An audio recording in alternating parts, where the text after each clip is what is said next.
sebutane dewa, sebutane pukulan Bathara Antarada. Wah, aku ngerti tak tungdak.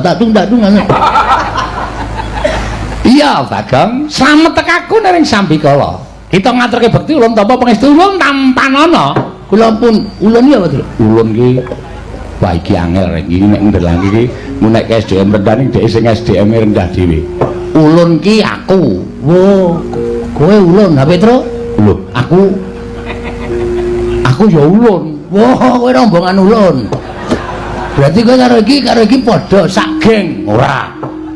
Ulun ki aku, kowe ki kita. Oh, kita iki ora akeh. Ora, Ming siji to? ming siji. Nah nggih pukulun. Kula tampi akarya bombong raos sing manah ulun. Andadosaken suka marwata suta raos sing manah ulun. Dipun sekecaken lenggah kita. Gusik. Sing nganggo basa kita karo ulun ki mung jeneng ulun. Lah nggih.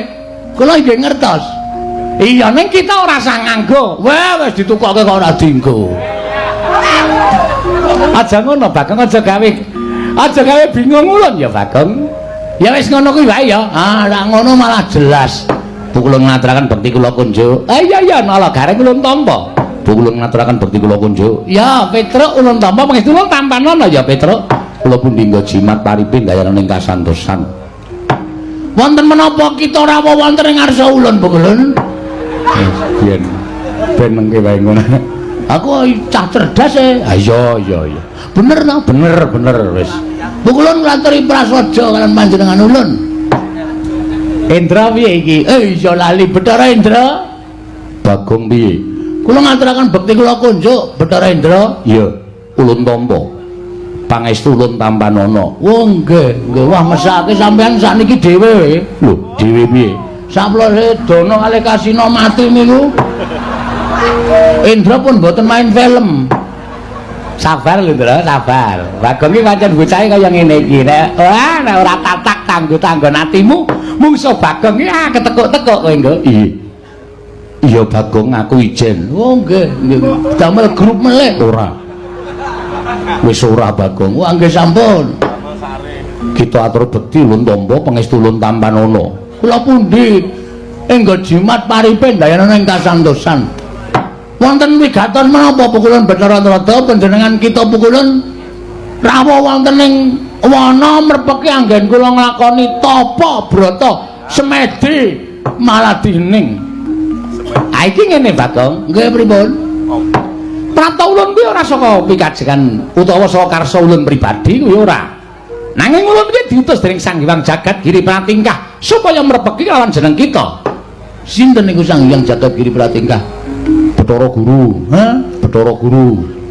Jare guru kok Giri Pratingkah? Jenenge akeh, blok goblok.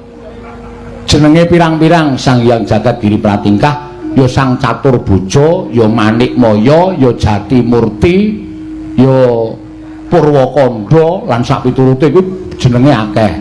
Sapa kuwi? Bathara Guru kuwi. Berarti nek ditulis nang ngarep omah dawa banget ya, Tru. Ora usah ditulis. Kalau ono tulisan lurah titik-titik ngono kan Bathara Guru kan dawa banget. Wis to, ge dipakeke tak keplak mutar. Iki dewa tok sepelekke. Dewa cilike. Men semono. Wah, aja sembrono. Dadi prata ulun iki diutus Sang Hyang Bathara Guru. Wow, berarti sampean asisten guru. Ya wis sakarep kita nggih kita omong. Ngene ya Bagong, Pripun? ulun jarwani ya. Saploke kita nglakoni tapa ana ing telenging wana iki, ngerti ya? Yen to kayangan kuwi ora tentrem. Lho. Sebabe Kaperbawan kelawan jeneng kita nggone nglakoni tapa brata ning telenging wana wasa. Wekasan kayangan dadake gara-gara. Gara-gara iku manduk ning kayangan wekasan dadake para dewa, para dewi padha nungsang kuyang gudel bingung. Laku jantrane merga ora kuat nampa hawa panas sing timbul saka nggon kita laku tapa brata. Mula tumuli Sang Hyang Jagat Giri Pratingkah utusan karo panjenengan ulun tedhak ana ing Madyapada merpeki kelawan jeneng kita kula Bagong. Ing atase jejering kita ki ming Panakawan, ming Batur, ming kawula cilik nanging bareng Sekung Subrata nglakoni tapa brata. Wah, lah kok gedhe dayane. wah nggih. Nggih pukulun. Lajeng keparengipun pukulan Bathara Guru utusan kalih pukulan Bathara Antaradya rawuh wonten ing wana keparengipun Bathara Guru kados pundi? Iki ngene, kita didhawuhi supaya leren nggone tapa. Aja nglakoni tapa. Ana ing lengkeng gunung Mahameru iki lan ana ing tengahing wana Bombong Wirayang. Dawing Hyang Pikulun Bathara Guru, kita kinen bali marang Karang Kadempel. Kita kinen bali marang Karang Kadempel. Kula, iya. saniki Dina iki uga kita kudu bali nang Karang Kadempel. Merga nganti kita terusake nggon kita tapa, wah, kayangan ki morak-marik merga saka daya kita nggon kita tapa. kula ya gumen lho mengatasi kula niki men kawula nglakoni tapa brata monggo lek kula tapa ya ora pati serius. Kula niku tapa ya sok mangan kacang, ya sok mangan kuaci, nek kira-kira ngelih ya golek bedolan tela. Lah kok iso dadi geger kayangan niku nek mboten kebangetan dewane ra mboten mungkin to. Lho kok kebangetan dewane piye? Lah mungkin no, ming sak kula tapa kok kayangan dadi geger. Lah kita ki jane tapa ki sedya kita apa to? Apa gunane dewa kok ora ngerti atine menungsa? Gong. Sabar kowe iki ngapa to? Meneng kok. Kowe nek cah cilik ngene ora getak-getak. Tuman wae yaene kok klithian. Sesuk sekolah kok laene malah dadi wayang barang. Wah, jane iku ki nek ora jembar atine wis piye? Kawake bocah iki. Rabekno. Lho. Malah kon ngrabekke ora. Ha, kita ketapa ki janjane sedya kita apa ulun tak takon. Lah kula niku dewa mboten ngertos. Ulun ngerti, ning ulun kepengin nyuwun prisa lan jeneng kita. Yen ulun ngerti kok ulun batangake dhewe iki tegese ulun kok ngasake marang diriku ulun pribadi. Oh ngoten, jelase ngoten. Oke, ora masalah. Kula niku tapa niku nggadahi gegayuhan kepengin bangun desa nata negara. Paham? Ya. Sak banjure, Mpun ming niku. lah kita aja nyengetake. Kita aja ndelikke. Kita duwe gegayuhan liyane. Sing luwih wigati Karang Kadempel niku kelangan Semar. Semar bapak kula niku lunga. Lunga tanpa ninggal layang napa tanpa pamit kali anak-anak. Kawula ditinggal. Nah, saniki kula tak wangsul. Kula tak bali ora masalah. Ning kula tak takon karo sampeyan, Semar teng pundi? Nek dewa ora nuduhke teng pundi dununge Semar, alah dhewe sampeyan dadi tekak plotroke katoke. Hei. Sembrono ora karo dewa kok sapenake dhewe. Ya men ora digetak ngono ndak? Kalah getakan sik aku. Kudu tak getak sik. Bapak teng pundi? Lah nek kita takon Semar menyang endi kuwi ulun ora ngerti. Nah, gunane apa dadi dewa? Kenapa ndak akon aku bali bareng? Ora ana gunane wis sampeyan dadi dewa ngakon Bagong bali saka wana Bombong Wirayang. Nek sampeyan tak takoni Semar ning endi kok sampeyan ora ngerti. Lah ulun ki ora ngerti tenan. Ha gunane apa dadi dewa? Wah, waduh modar iki. Indra piye? Indra aja ditakoni lagar syuting, ya Indra. Yen Bagong ki nek karo wong sapa rumangsaku ki lho Bagong karo sapa ora kuwalat lho.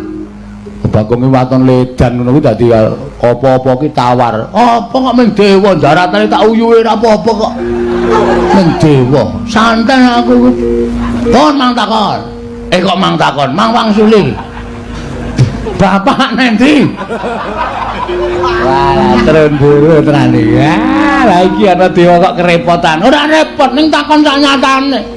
Nek sampean iso ngandake Bapak, Bagong, Bapak nang kene. Sampean mang terus nyerlok kula. Lho. Dewa kok Sherlock. Modern kok dewa ora ndek HP nggo ngopo? Oh iya. Kula paranane Bapak, ulus Bapak ayo kondur. Ayo nata desa mbangun negara. Karo aku Pak ning aja lunga, Bapak kagol perkara apa? Mungkin nek Bapak gelem kondur kula ya tak bali. Nek kula bali Bapak ora ana ning teng atine sedih. Ngopo, Gong? Mangan kewane. Ora apa-apa dilek wae. Ora apa-apa dilek. Antes yang lho aku bareng kok dinesoni ora. Ngoten, kula tak wangsul, tak bareng karo Bapak. Nek dewa ora nduduhke Bapak, mbok sampeyan ngruduk wana Bombong Wirayang. Sak dewane kon teko kabeh nang kene. Bagong ora bakal mingset sejangka. Lho, nek ngono tegese kowe wani karo dewa. Lho, wis bengok-bengok ket mau kok dikira ora wani iki piye to iki? Iki genah wis wani kaya ngene iki. Wah.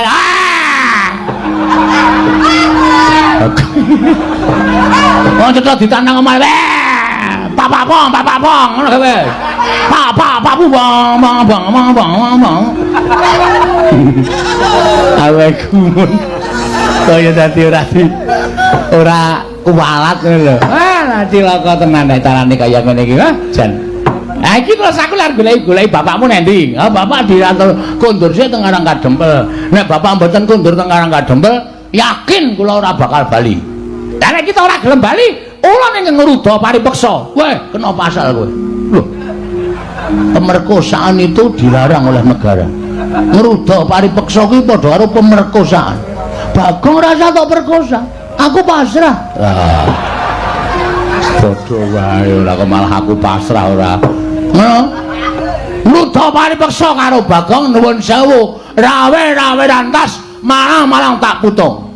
Mangane Bagong kelangan bapak. Bagong ora iso sida mbangun desa nata negara, gunane apa kula urip teng alam padang nek ora migunani tumraping wong liya. Ora ana gunane. Amba ulung kula modar cemplungke kawah Candra Timuka, kaluan reng ngrasake mbangane urip ora ana gunane uripe Bagong dienggo wong liya.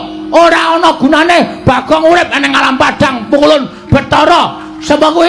Ah, lali kok. Aku krungu keploki dadi lali. Krungu keplok kok dadi lali. Sapa, Tru? Kaneka Putra. Kaneka Mawarna-warna. Kaneka Putra. Kaneka Putra, ya Bathara Antarada. Jenengmu pira? Lho, oke. Sapa kowe? Lha iki kepiye to wis geger kaya ngene kok dadak takon jeneng. Aku iki gek ngomong. Lha wis bengok-bengok kaya ngene kok ora ana tindakan bablas. Niatmu piye? Nek arep gawe Bagong bali ora gelem ya sampean gek nesu, ngono lho. Wah, tutuk sepatu sisan kowe. Nyile sepatune tak ngluthuk kowe. Lho. Nyile sepatu kok ngluthuk sing duwe karepe piye? Endra, wonten dawuh iki Bagong piye kaya ngene iki, Endra?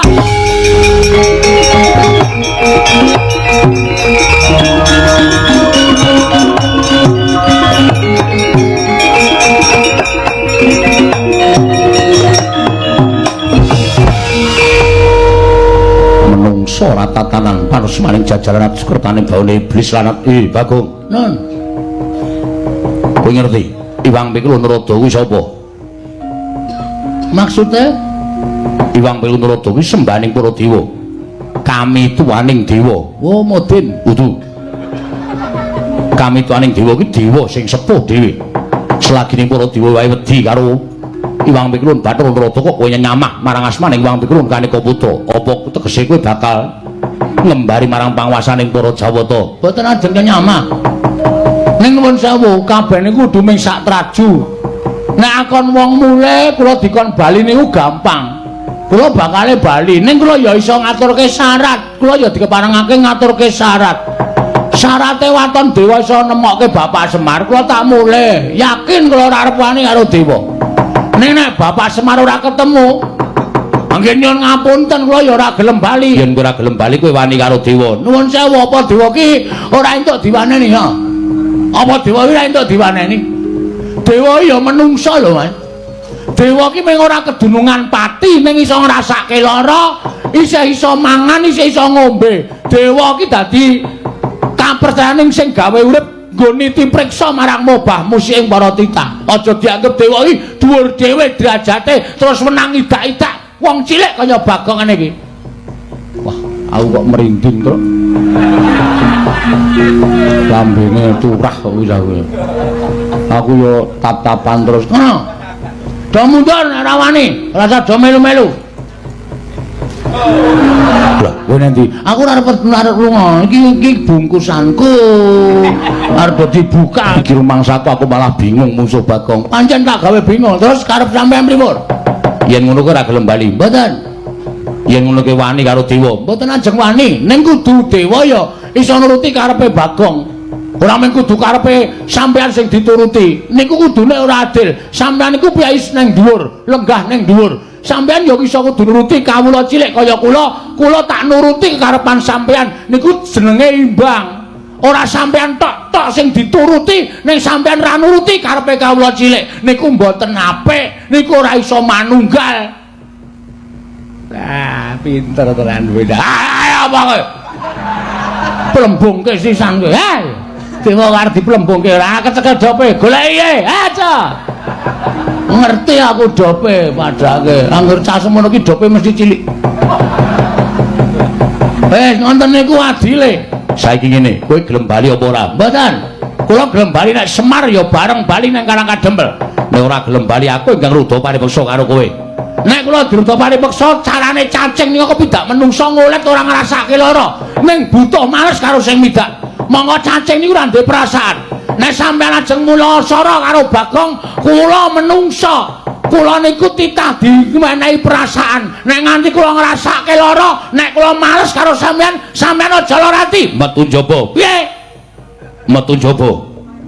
Piye kowe? Dewa kok ora tanggung jawab. Mulane aman-aman bae wong tok-toke njaba. Kaya ngono kok dewa lho, agi aku ora metu njaba. Kowe dewa metu njaba. Sendra metu iki rasa dadakku kian gunung tanpa guna. Ora minggat larak, dia mau medal kula nututi karo sampean, Pak. Udus.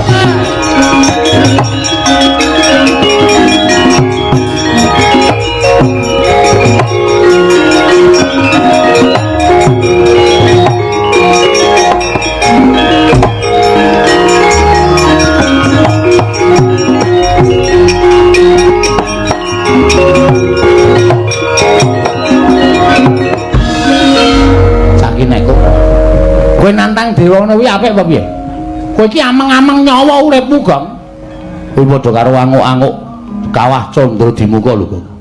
Kowe kok nantang karo Bathara Indra. Bathara Indra ki sapa? Ambo. Kok takon aku? Aku ora tau ngurupke silsilah Bathara Indra kok. Wong apa?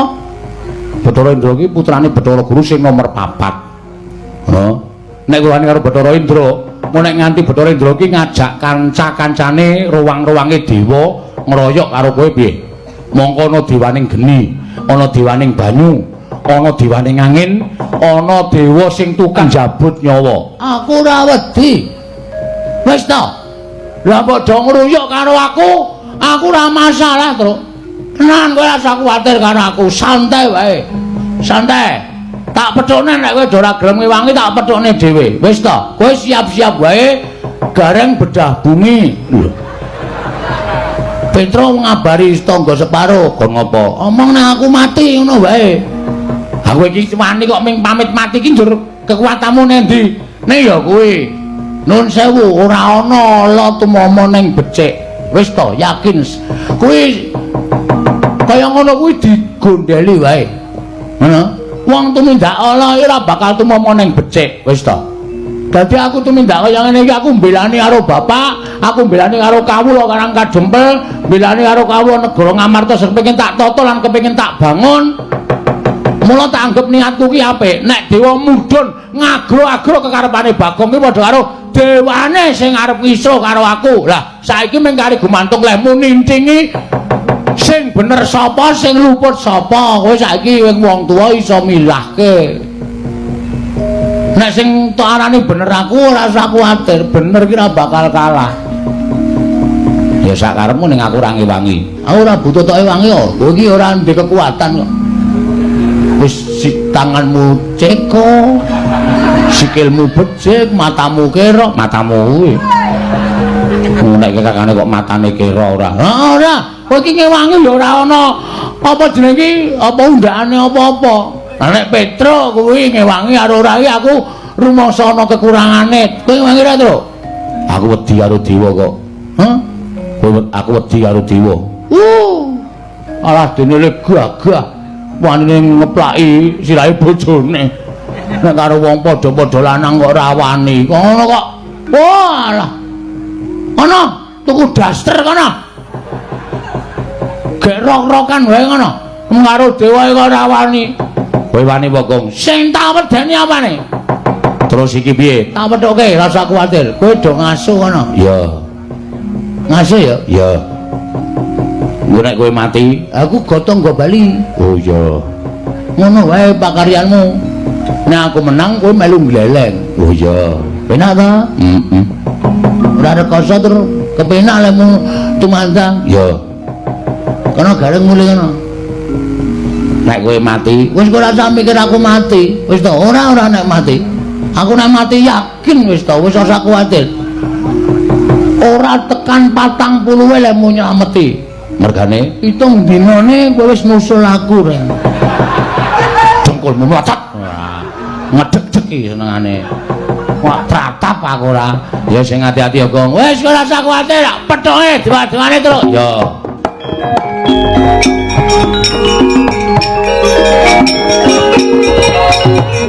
Hati-hati lho, Gong. Aku kok ketir-ketir atiku. Niatku ora mbelani karo kowe ning aku mungkur karo Petruk mau kok rasaku kok ora mentolo. Mula rasa wedi le. Nek pancen kowe engko wani karo Dewa, nek pancen kowe engko kena apa-apa tak bilani. Kowe lara aku lara, kowe mati aku mati. Kowe lara aku lara, kowe mati aku mati, Gong wis rasa kuwatir. Iki tenanan maming kandhek ana ing lambe. Tenan Gong lahir batin. Nek pancen tenan maturake panuwun ingkang tanpa pepindhan terus. Ning mungsuh awake dhewe iki ora bae-bae, niki wong abot kabeh. Mungsuh awake dhewe iki dewa-dewa. Heeh. Ha terus piye? Ora usah melu-melu, iki perkaraku. Ya. Ning nek kira-kira kon weruh, aku cilik diajar karo dewa, gedhe aku arep dipateni, kowe maju ngewangon aku. Siap, rasa kuwatir, Gong. Siap, aku ya siap rasa kuwatir. Ning aku kira-kira arep dipateni kowe langsung maju. Siap, rasa kuwatir. Tak pethoke sik, jake rembukan apik-apik. Nek ora iso jarum bukan apik-apik. Tak ajare para dewa, nek aku kalah kowe ngewangi. Oh, rasa kuwatir, Gong. Aduh, tak ceraki cerak tak doi. Piye maksudnya kuwi? Maksudnya piye kuwi? Aku ado, Tak ceraki. nek cerak, Tak doi. terus larang mbelani kapan? Hah? Nek mbelani ora nggo kata-kata sing bingungke. Kuwi kata-kata sing ora ketemu ngakeh kaya ngono kuwi. Cerak tak doi, ado tak ceraki. Kalimat kaya ngono kuwi dihilangkan. Bagong tak ewangi ngono wae. Ora do paham artine kaya ngono kuwi. Oh iya, iya. Sadar ora? Iya, iya, iya. Gareng nggawa gaman kowe awakmu cilik. Tangane cekor sikile becik. Nek kira-kira aku kena apa-apa, maju. Wis rasa kuwatir. Kowe karo aku ki pinter aku nek gelut timbangane kowe. Mula nek aku gelem ngewangi karo kowe, rasa kuwatir, Go. Sapa wae sing maju arep miloro karo kowe, aku sing nandangi. Siap. Wong telu manunggal dadi siji ya, Truk. Heeh, pokoke.